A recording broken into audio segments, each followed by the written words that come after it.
اچھا انسان دنیا میں تو ایک دوسرے کو یاد کرتا ہے، یہیں تک نہیں، معاملہ اس سے بھی آگے ہے۔ چنانچہ قیامت کا دن ہوگا اور وہ سب سے زیادہ پریشانی کا دن ہوگا، سب سے زیادہ مصیبت کا دن ہوگا۔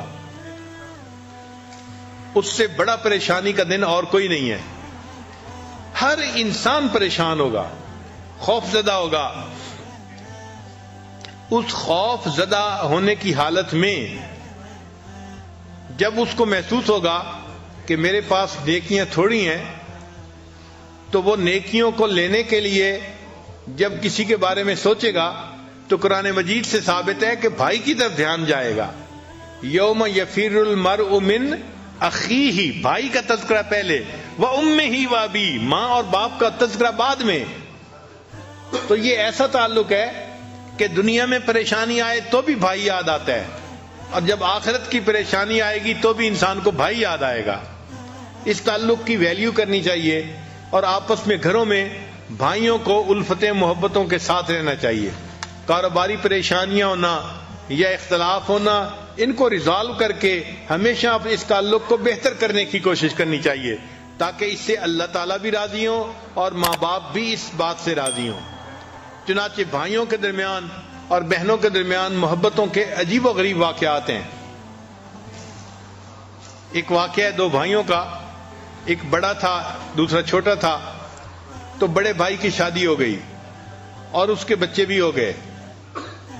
چھوٹا بھائی ابھی اپنی جاب کر رہا تھا، اس کی شادی نہیں ہوئی تھی۔ ان کے والد فوت ہو گئے، تو والد کی زرعی زمین تھی، وہ ان دونوں بھائیوں نے آدھی آدھی تقسیم کر لی۔ جب آدھی آدھی تقسیم کر لی تو اب اس زمین کی فصل نکلی سال کے بعد جیسے نکلتی ہے، تو بڑے بھائی نے بھی اپنی فصل کو سمیٹا اور چھوٹے نے بھی سمیٹا۔ مگر جب رات آئی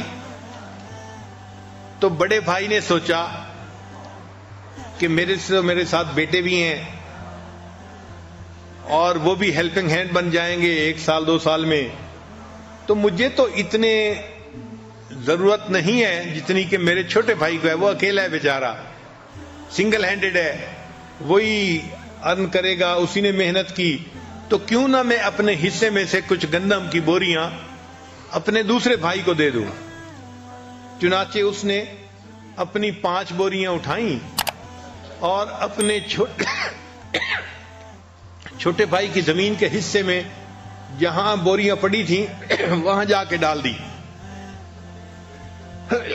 اللہ کی شان، جب رات کا آخری حصہ آیا تو چھوٹے بھائی کے دل میں بھی یہی خیال آیا کہ ہم 2 بھائی ہیں اور ہماری زمین آدھی آدھی ہے، لیکن میں تو اکیلا ہوں، میری تو ضرورت اتنی نہیں ہے۔ میرا بڑا بھائی تو فیملی والا ہے، اس کے بچے ہیں، بیوی ہے، ذمہ داری زیادہ ہے، بوجھ زیادہ ہے، کیوں نہ میں اپنی گندم میں سے کچھ گندم اس کے حصے میں ڈال دوں تو اس کو فائدہ ہو جائے گا۔ چنانچہ اس نے بھی 5 بوریاں اٹھائیں اور بھائی کی بوریوں میں جا کے اس کو رات کو ڈال دیا۔ اب صبح کا وقت ہوا، دونوں بھائیوں نے اپنی اپنی گندم کا حساب لگایا تو حیران، کیونکہ ان کے حساب سے گندم کی جو گنتی تھی وہ تو اتنی تھی، اور اس میں سے 5 بوریاں انہوں نے دوسرے بھائی کو دے دی تھی رات کو، مگر صبح وہ 5 بوریوں کی جو کمی تھی وہ پوری ہوئی تھی۔ تو دونوں بھائی اس پر بڑے